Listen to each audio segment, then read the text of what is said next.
قرآن حکیم کس نگاہ سے دیکھتا ہے، اس کے حوالے سے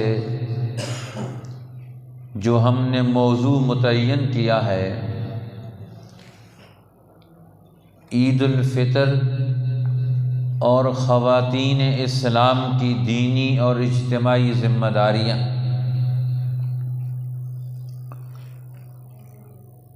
عید الفطر یہ اسلام کی عید ہے،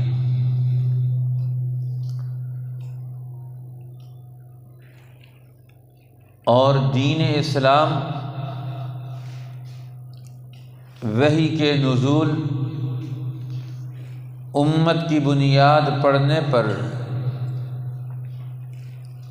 کہ یہ امت نئے دور کی ذمہ داریاں سنبھالے گی، اللہ جل شانہ نے اس علمی اور عملی قوت میں ڈھلنے کی بنیاد پر ہمیں یہ شکرانے کا دن عید الفطر کا عطا کیا۔ یہ اس کو عید الفطر کہا جاتا ہے کہ افطار کے بعد، ایک مہینے کے روزے رکھنے کے بعد اب اللہ جل شانہ نے ہمیں یہ اہلیت اور استعداد عطا فرما دی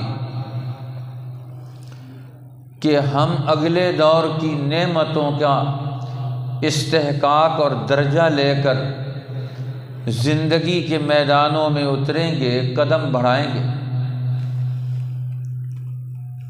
لہذا انسانی معاشرہ، اس میں انسانی زندگی کے تاریخی مجبوریوں کو دیکھتے ہوئے بھی اشخاص و افراد اپنے کاموں کے اعتبار سے، ذمہ داریوں کے اعتبار سے ایک درجے میں مرد ہیں، دوسرے درجے میں انسانی زندگی کی اس گاڑی کو چلانے کے لیے عورتیں ہیں۔ ان کی معاونت میں وہ دوسرے درجے میں اپنے ساتھ اپنے خادم، نوکر، غلام جو پہلے سے چلے آتے تھے، وہ بھی ہماری زندگی کا حصہ ہیں، اور زندگی کا اگلا حاصل وہ ہماری آنے والی نسلیں ہیں، اولاد ہیں۔ اسلام کے آغاز پر ہی نبی اکرم صلی اللہ علیہ وسلم نے جیسے کلمہ حق، کلمہ ایمان، دین حق کی دعوت دی،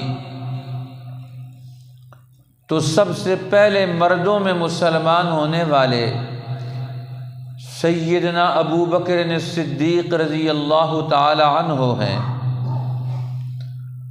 اور عورتوں میں سب سے پہلی مسلمان ہونے والی خاتون وہ رسول اللہ صلی اللہ علیہ وسلم کی پاک باز بیوی طاہرہ سیدہ خدیجۃ الکبریٰ رضی اللہ تعالی عنہا ہے۔ گویا مرد اور عورتیں، بچوں میں حضرت علی رضی اللہ تعالی عنہ ہے، غلاموں میں حضرت زید بن حارثہ ہیں کہ جنہوں نے اول درجے میں پہلے نمبر پر اسلام قبول کر کے اس امت کی پہلی بنیاد بن گئے۔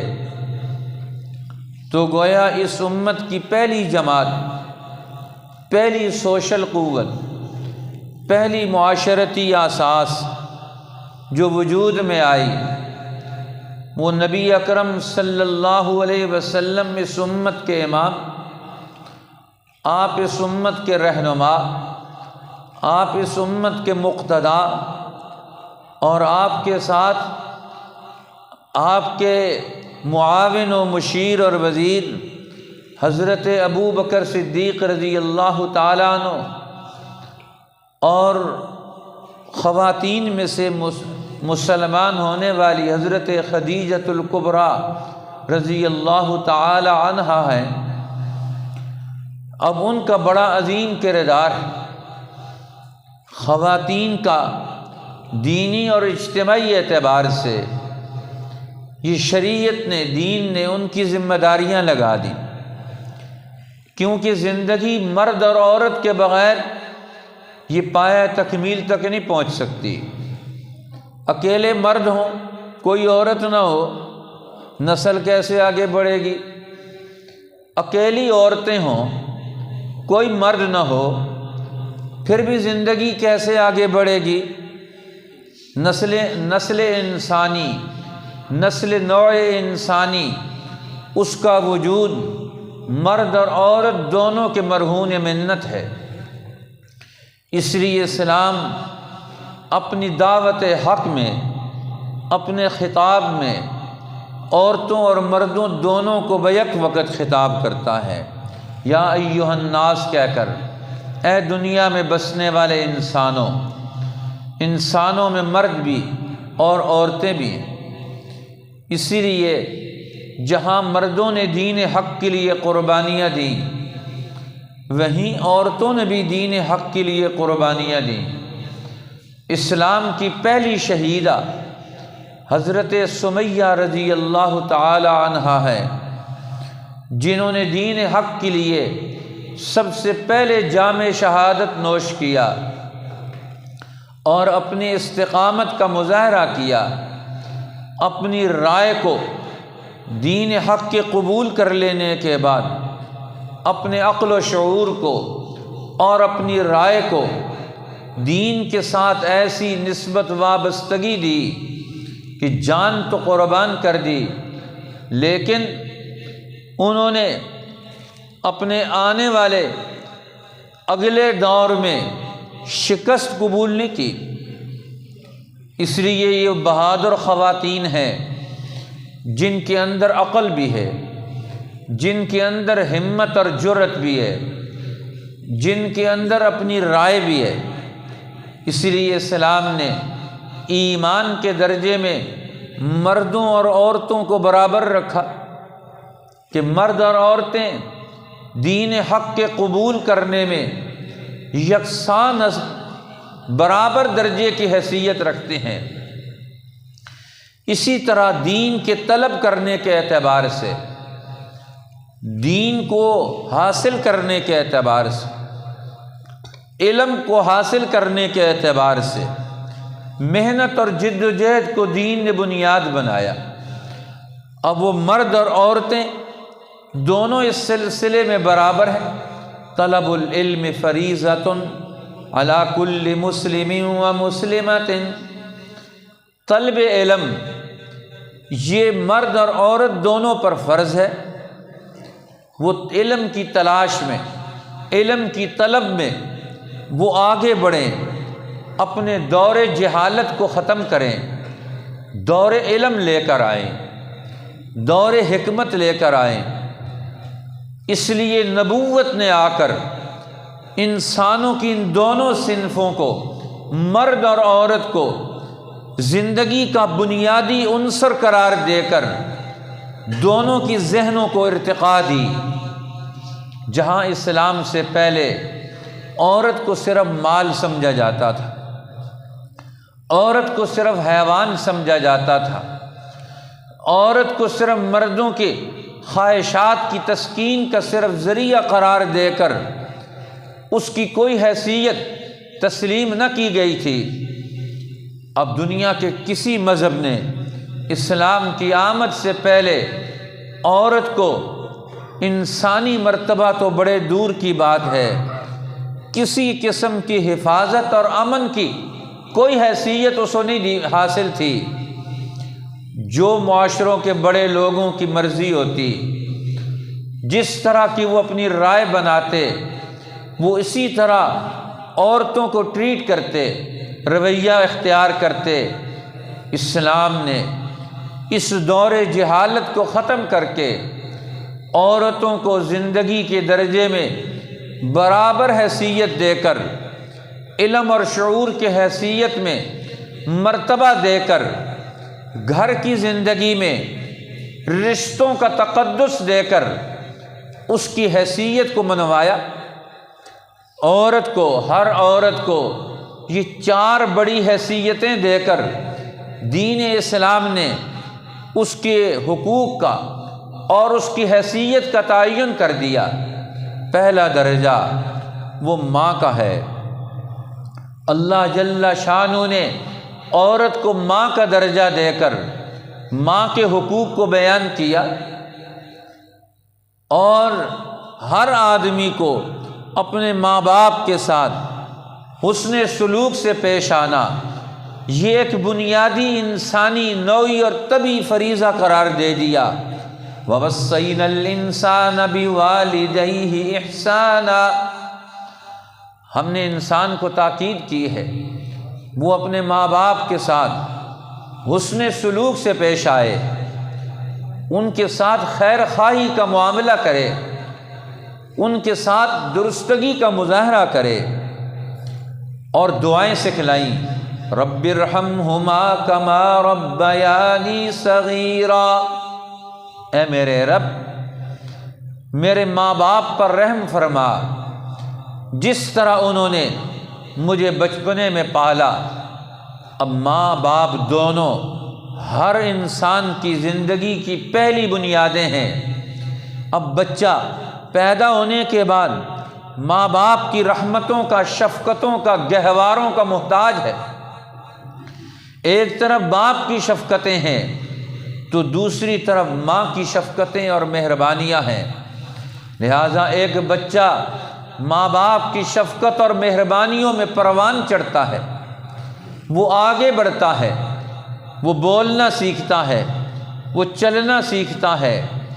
ماں باپ اس کی نگرانی اور اس کے معاملات کی ذمہ داریاں سنبھالتے ہیں۔ اس لیے قرآن حکیم اس کی طرف توجہ دلاتا ہے کہ یہ ماں باپ کی رحمتیں، شفقتیں، مہربانیاں یہ نسلوں کو پروان چڑھاتی ہیں۔ یا ایھا الناس اتقوا ربکم، اے دنیا میں بسنے والے انسانوں ڈرو اپنے رب سے۔ اتقوا ربکم الذی خلقکم من نفس واحدہ، جس رب نے تمہیں ایک جان سے پیدا کیا۔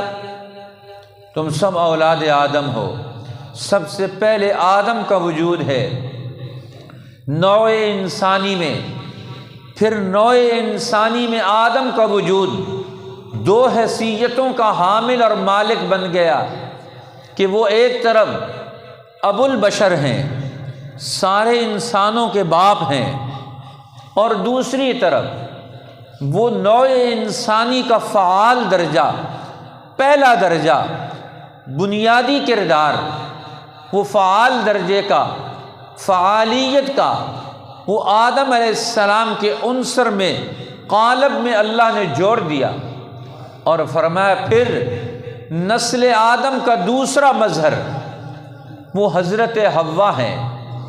اب پہلے انسان وجود میں آئے تو آدم اور حوا ہیں، آدم باپ ہیں تو حوا ماں ہیں، تو نسل انسانی کا آغاز ایک باپ اور ایک ماں سے ہوتا ہے۔ پوری دنیا میں بسنے والے انسان ان کے سامنے یہ ماڈل اور نمونہ رکھ دیا گیا کہ تمہارے سامنے اب ماں باپ کی حیثیت میں آدم اور حوا ہے۔ اب حضرت آدم وہ باپ کی حیثیت سے اور حضرت حوا ماں کی حیثیت سے ہیں، تو پہلا درجہ دین حق نے مرد کو باپ کا دیا، عورت کو ماں کا درجہ دیا۔ اب یہیں سے اگلے دوسرے درجے پھوٹتے ہیں، تو ایک طرف باپ کی نسبت سے بیٹے، ماں باپ کے دونوں کی نسبتوں سے بیٹے بھی پیدا ہو رہے ہیں، بیٹیاں بھی پیدا ہو رہی ہیں۔ اب یہ ان دونوں کی نسبتوں کے اعتبار سے یہ زندگی کا سفر آگے بڑھتا ہے۔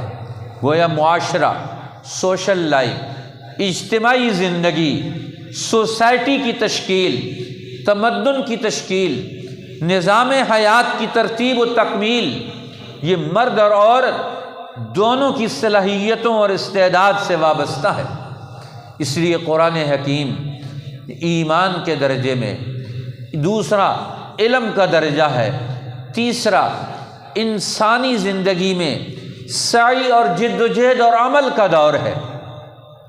اب اس میں بھی مرد اور عورتیں دونوں اپنے اپنے دائرہ کار میں برابر درجے میں کردار ادا کریں گے۔ اب یہ ایک منظم درجہ انسانی سوسائٹی کی اجتماعیت کا، کہ انسانی معاشرہ اجتماعیت کی اساس پر وہ آگے بڑھتا ہے، اور اس اجتماعیت کے دو بنیادی عنصر قرار پائے، مرد اور عورت۔ یہ دونوں دو قسم کی صلاحیتوں کا نام ہے۔ مرد کی صلاحیتیں وہ اپنا درجہ رکھتی ہیں، عورت کی صلاحیتیں وہ اپنا درجہ رکھتی ہیں، لہذا قرآن حکیم دونوں کو درجہ بدرجہ قبول کرتا ہے، دونوں کا تعارف کراتا ہے۔ خلقکم من نفس واحدہ وخلق منها زوجها وبث منہما رجالا کثیرا ونساء، اور فرمایا پھر اللہ نے آدم اور حوا سے نسل انسانی کا نیا پورا دور پیدا کر دیا۔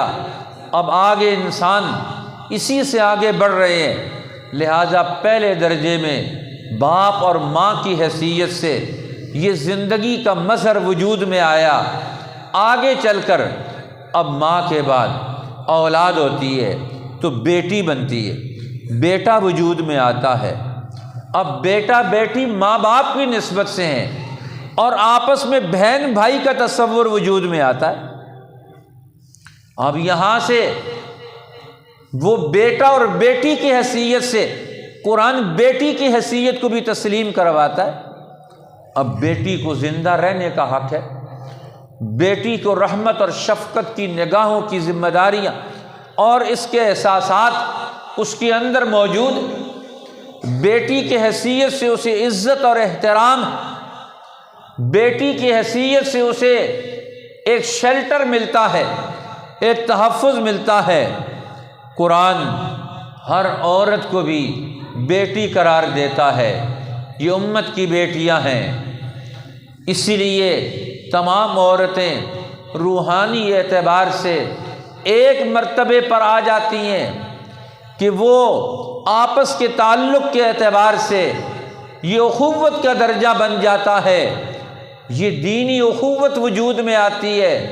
مرد اور عورتیں ان میں یہ دینی اخوت بھی موجود ہے۔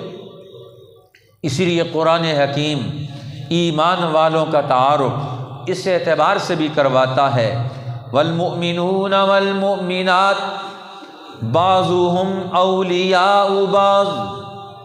ایمان والے مرد، ایمان والی عورتیں وہ آپس میں ایک دوسرے کے ذمہ دار، ایک دوسرے کے نگہبان، ایک دوسرے کے معاملات کے شریک ہیں۔ والمؤمنون والمؤمنات بعضهم اولیاء بعض یأمرون بالمعروف وینہون عن المنکر ویقیمون الصلاة ویؤتون الزکاة ویطیعون اللہ ورسولہ۔ اب قرآن ایمان والے مرد، ایمان والی عورتیں یہ ایک دوسرے کے حقوق کے ساتھ نگرانی کرتے ہوئے، ایک دوسرے کی حفاظت کرتے ہوئے، ایک دوسرے کے معاملات کو محفوظ بناتے ہوئے یہ دین حق کی تعلیمات کا، علم و عمل کا پورا دور اپنے معاشرے میں پیدا کریں گے۔ یأمرون بالمعروف، یہ ہر معروف اور نیکی اور حق کی پہچان پیدا کریں گے۔ وینہون عن المنکر، ہر برائی سے روکیں گے، یہ دیوار بنیں گے، مرد اور عورتیں مل کر یہ دیوار بنیں گے۔ یہ انسانی معاشروں میں برائیوں کو نہیں آنے دیں گے، یہ گھروں کے اندر سے برائیوں کو نکالنے کے لیے جہاں مرد کردار ادا کریں گے وہیں عورتیں بھی کردار ادا کریں گے۔ اس لیے عملی زندگی کا آدھا حصہ وہ گھر کی زندگی ہے، اور گھر کی زندگی وہ عورتوں کے ساتھ جڑی ہوئی ہے، وہ خواتین کے ارد گرد بھی گھوم رہی ہے۔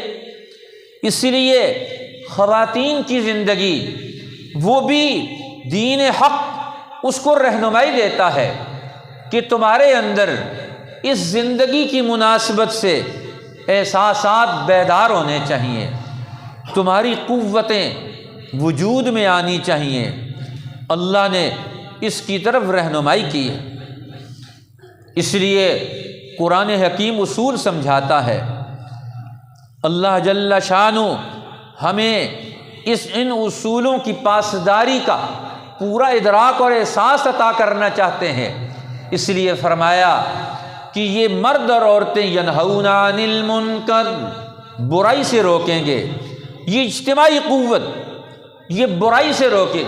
آج امت مسلمہ میں اور ویسے بھی حدیث پاک میں آتا ہے جو قرب قیامت آئے گا اس وقت عورتوں کی تعداد زیادہ ہوتی جائے گی مردوں کی نسبت سے، لہٰذا عورتوں کی تعلیم و تربیت یہ انتہائی درجے میں ضروری قرار پاتی ہے کہ ان کو زندگی کا صحیح علم اور شعور دیا جائے، رشتوں کا صحیح شعور دیا جائے، ان کو انسانی زندگی کو قریب سے لا کر ان کے معاملات میں ان کے اندر یہ حل کرنے کی صلاحیت دی جائے، عزت و احترام بھی دیا جائے۔ یأمرون بالمعروف وینہون عن المنکر، برائی سے روکیں گے، مرد اور عورتیں اجتماعی کردار ادا کریں گے۔ ویقیمون الصلاۃ، اور وقت پر نماز قائم کریں گے۔ ویؤتون الزکاۃ، اور مال میں سے زکوٰۃ ادا کریں گے۔ ویطیعون اللہ ورسولہ، اور اللہ اور اللہ کے رسول کی دونوں اطاعت کریں گے، مرد بھی اور عورتیں بھی۔ فرمایا اولئک سیرحمہم اللہ، جب یہ مرد اور عورتیں مل کر اپنی زندگی کے دین کے ان بنیادی تصورات کو، ان اعمال کو قائم کر لیں گے تو اللہ کی رحمت ان دونوں کی طرف متوجہ ہو جائے گی۔ اس لیے قرآن حکیم یہ اس کی طرف توجہ دلاتا ہے کہ گھر کی زندگی یہ کتنی اہمیت کی حامل ہے۔ اللہ کے پیغمبر گھر کی زندگی کو کتنا بہترین اسلوب دیتے، ایمان کا معیار قرار دے دیا۔ خواتین کے ساتھ ہمارا رویہ کیا ہوگا، عورتوں کے ساتھ ہمارا رویہ کیا ہوگا؟ نبی اکرم صلی اللہ علیہ وسلم خود آپ کا معمول یہ تھا، حدیث پاک میں آتا ہے نماز پڑھا رہے ہیں، نماز پڑھاتے وقت مدینہ میں اس وقت خواتین مسجد نبوی میں نماز پڑھنے کے لیے آتی تھی، اور مرد بھی پہلی صفوں میں پہلے پہنچتے تھے۔ اب تو ہم لیٹ پہنچتے ہیں، اس وقت کے مرد لیٹ نہیں پہنچتے تھے، پہلے پہنچتے تھے، اس لیے صفوں کی ترتیب بنوائی۔ فرمایا پہلی صف مردوں کی ہے زندگی میں، انہوں نے دشمن کے سامنے، شیطان کے سامنے اپنی پوری قوتوں کو پورے معاشرے کو تحفظ دینے کے لیے بنیادی ذمہ داری مرد کی ہے۔ الرجال قوامون علی النساء، مرد یہ عورتوں کے سارے معاملات کے قوام ہیں، نگران ہیں، محافظ ہیں۔ پہلی صف مردوں کی ہوگی، دوسری صف وہ بچوں کی ہوگی، اور تیسری صف وہ عورتوں کی ہوگی۔ آپ نے فرمایا خیر صفوف الرجال اولها، مردوں کی بہترین صف وہ پہلی ہے، وخیر صفوف النساء آخرها، اور عورتوں کی بہترین صف یہ مردوں کے ساتھ ملی ہوئی پیچھے ہے۔ پہلی صف مردوں کی زندگی کے اعتبار سے، آخری صف عورتوں کی، اور زندگی ان دونوں کے ساتھ مل کر چلتی ہے۔ اب درمیان میں بچے، اور فرمایا بچے اس کے درمیان میں، خیر صفوف النساء آخرها، وہ آخری صف عورتوں کی ہو۔ اب یہ مرد اور عورتیں یہ مل کر اب رسول اللہ کے پیچھے نماز پڑھتے ہیں، اور اللہ کے پیغمبر جب کسی بچے کے رونے کی آواز سنتے تو نماز مختصر کر دیتے کہ ماں کا ذہن اس بچے کی وجہ سے پریشان نہ ہو جائے۔ ایک ماں کے جذبات کا کتنا احساس اور خیال ہے۔ امام الانبیاء وہ فرماتے ہیں میں نے سوچا تھا آج لمبی نماز پڑھوں گا، لیکن جیسے کسی بچے کی رونے کی آواز آتی فرمایا اب میں نے نماز مختصر کر دی۔ اب ایک بچے کا بھی لحاظ ہے، ایک عورت کا بھی لحاظ ہے اور خیال۔ اللہ کے پیغمبر صلی اللہ علیہ وسلم میدان جنگ میں جانے والے اپنے لشکر کے جماعت کے لوگوں کو وصیتیں فرماتے ہیں۔ فرمایا کسی عورت کو مت قتل کرنا، کسی بچے کو مت قتل کرنا، کسی راہب کو مت قتل کرنا، کیونکہ یہ لوگ اپنی رائے سے عمومی طور پر اپنا کردار نہیں ادا کر رہے ہوتے، لہذا ان کی رائے بدلی جا سکتی ہے، ان کو دوسری رائے پر لایا جا سکتا ہے، ان کو حق تعلیم کی طرف مولڈ کیا جا سکتا ہے۔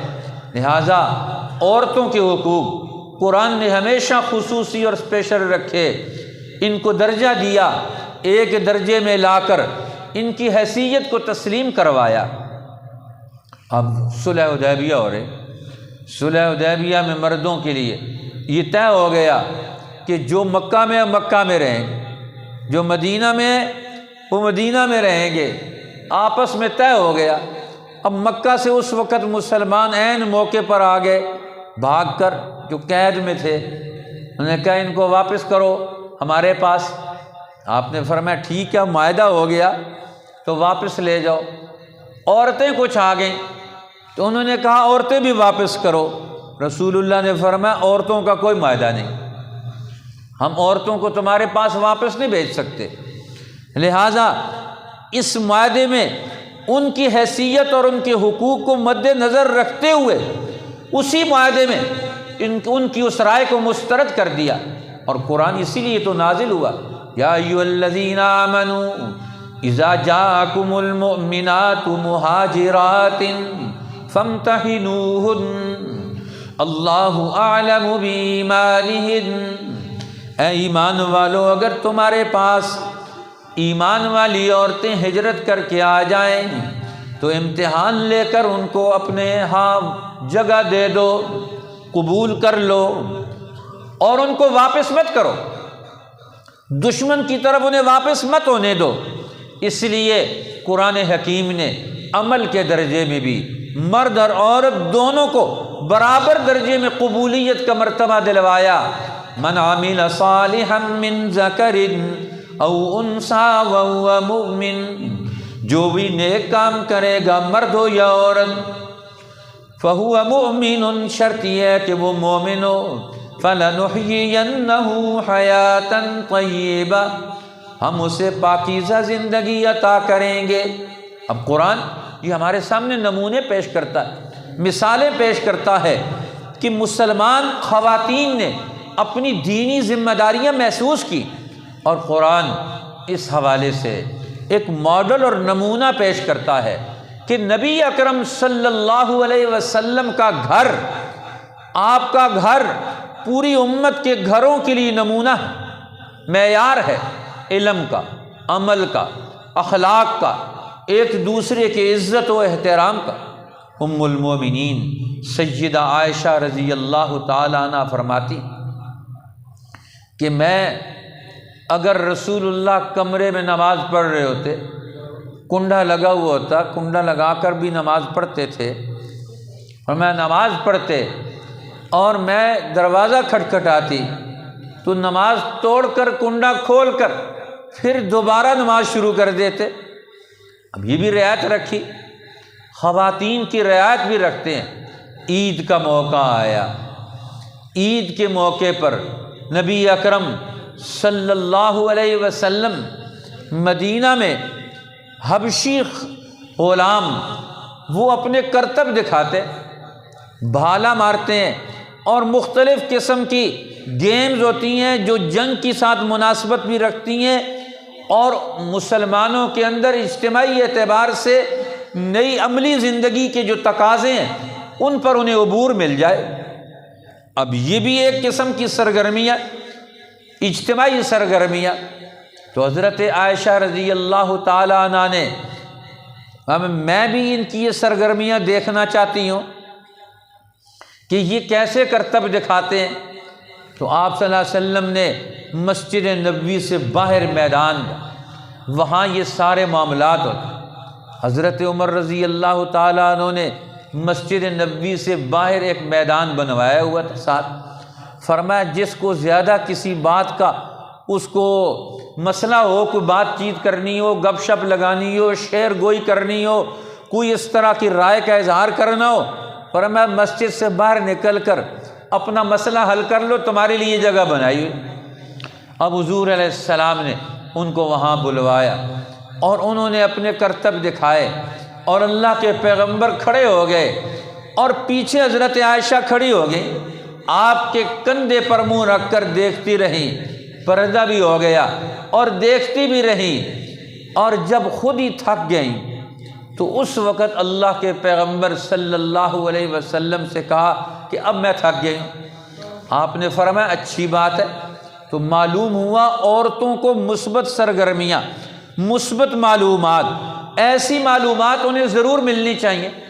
اس لیے خواتین اسلام نے ہمیشہ گھریلو زندگی، اجتماعی زندگی، قومی معاملات، انفرادی اور اجتماعی معاملات، اس میں بڑا بھرپور کردار ادا کیا، پیچھے ہٹ کے نہیں رہی۔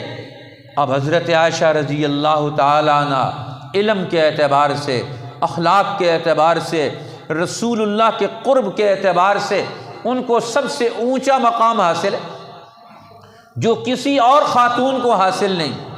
لیکن ہر آپ کی زوجہ مطہرہ کا ایک اپنا مقام اور کردار ہے۔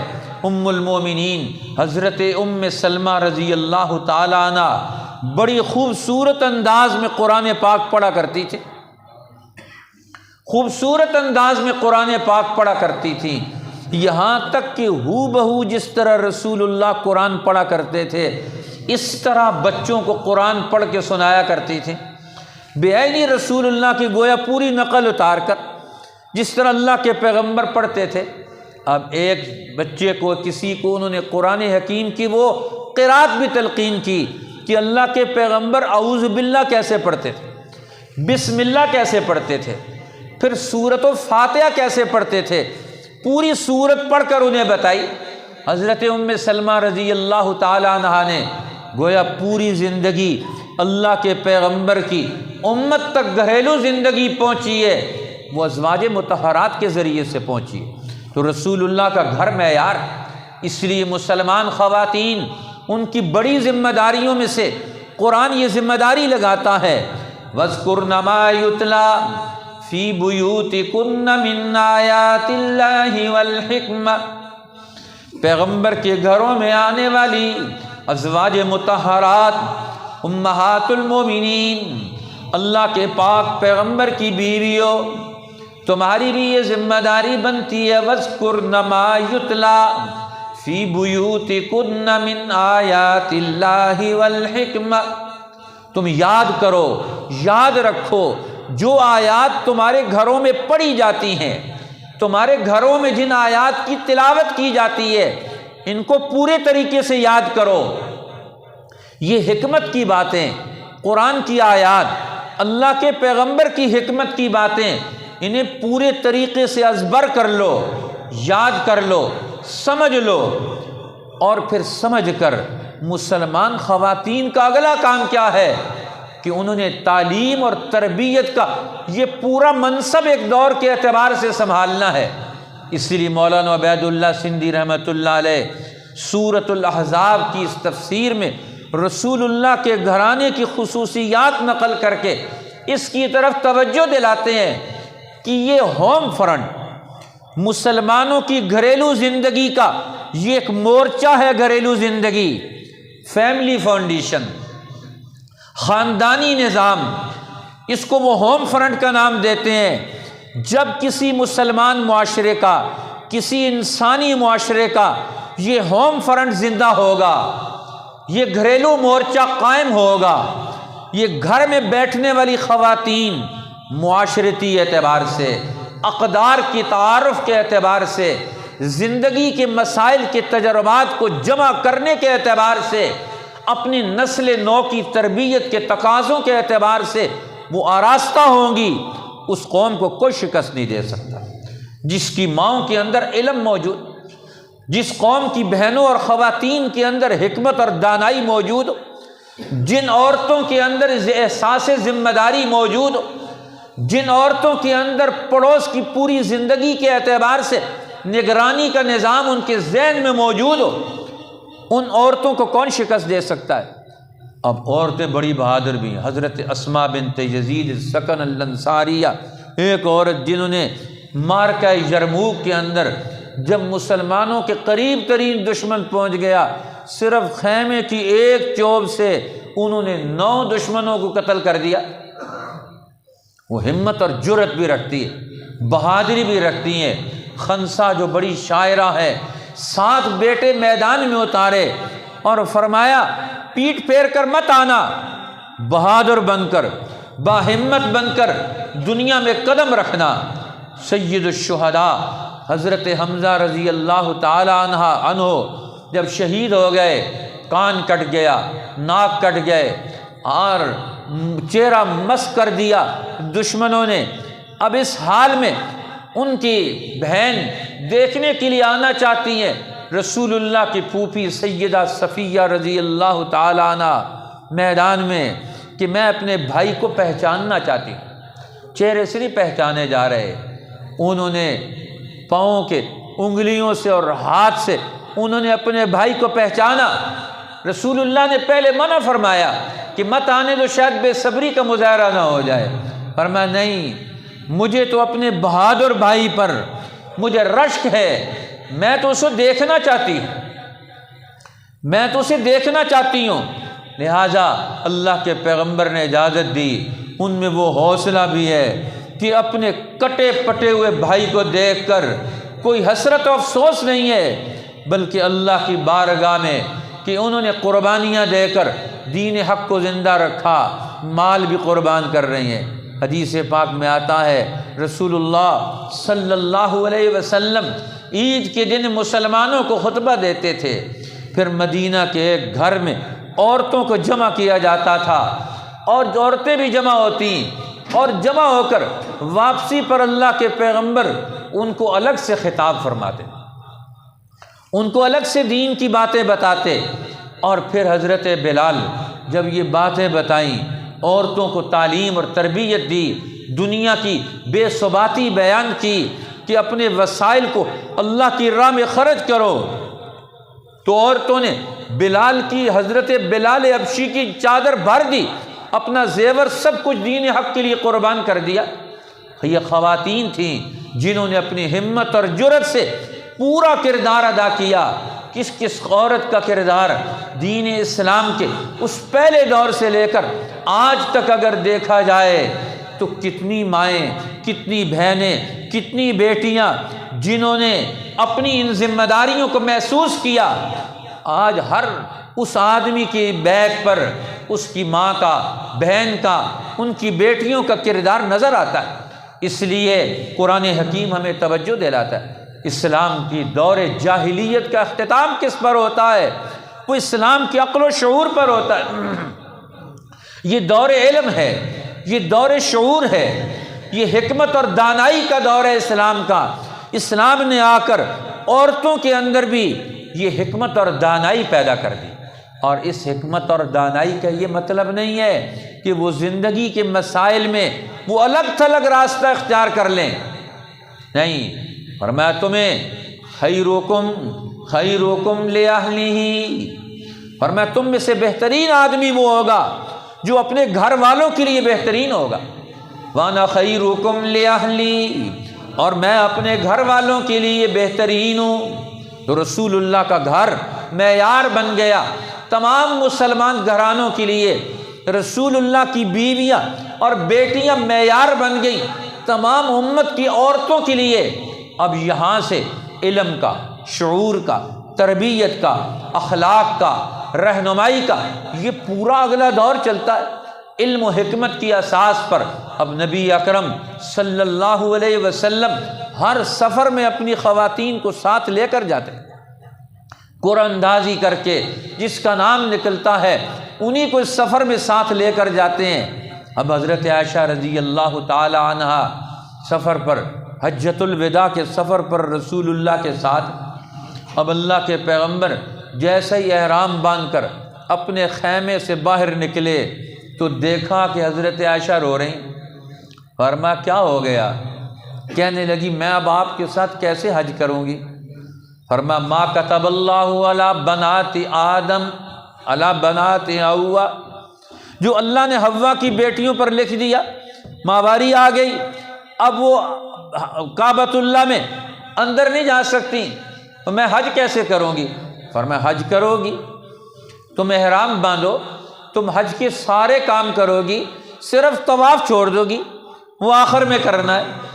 اگر یہ عورتوں کے سارے مسائل یہ اللہ کے پیغمبر کے ساتھ ساتھ نہ آتے، ان مسائل کا اظہار نہ ہوتا تو آج امت کو کیا پتہ چلتا؟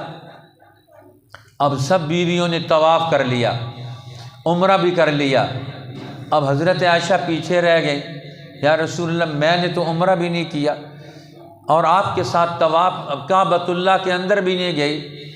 تو آپ نے فرمایا عائشہ کوئی حرج کی بات نہیں، اپنے بھائی، ان کے بھائی کو حکم دیا عبد الرحمن کو، جاؤ اپنی بہن کو تنعیم سے عمرہ کرا کے لے کر آؤ۔ اب مکہ سے حرم سے باہر نکلے، مقام تنعیم، اس کو تنعیم کہا جاتا تھا، آج حاجی اور عمرے والے جاتے ہیں، اس کو آج نام ہی مسجد عائشہ پڑ گیا کہ جس نے عمرہ کرنا ہو وہاں پہنچ کر دوبارہ تو اس عمرے میں وہ دوبارہ تنعیم میں جا کر حرم کی حدود جو قریب ترین ہے وہاں پہنچ کر باہر جائے، وہاں سے عمرے کا احرام باندھ کے آ جائے۔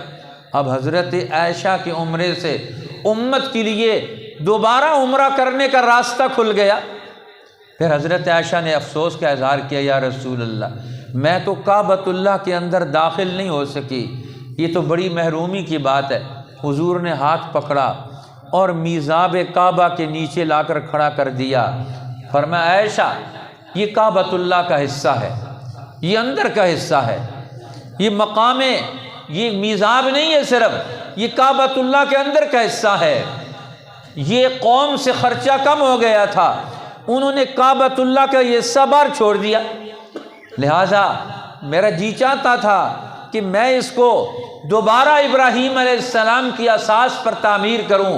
لولا حداثت عہد قومی کی فی الاسلام، امام بخاری نے حدیث کئی مقامات پر نقل کی اور حضرت عائشہ کے حوالے سے یہ نقل کی کہ اللہ کے پیغمبر حضرت عائشہ کو خطاب کر کے ایک قومی مسئلہ، ایک دینی مسئلہ، ایک علمی مسئلہ، ایک اجتماعی مسئلہ سمجھا رہے ہیں۔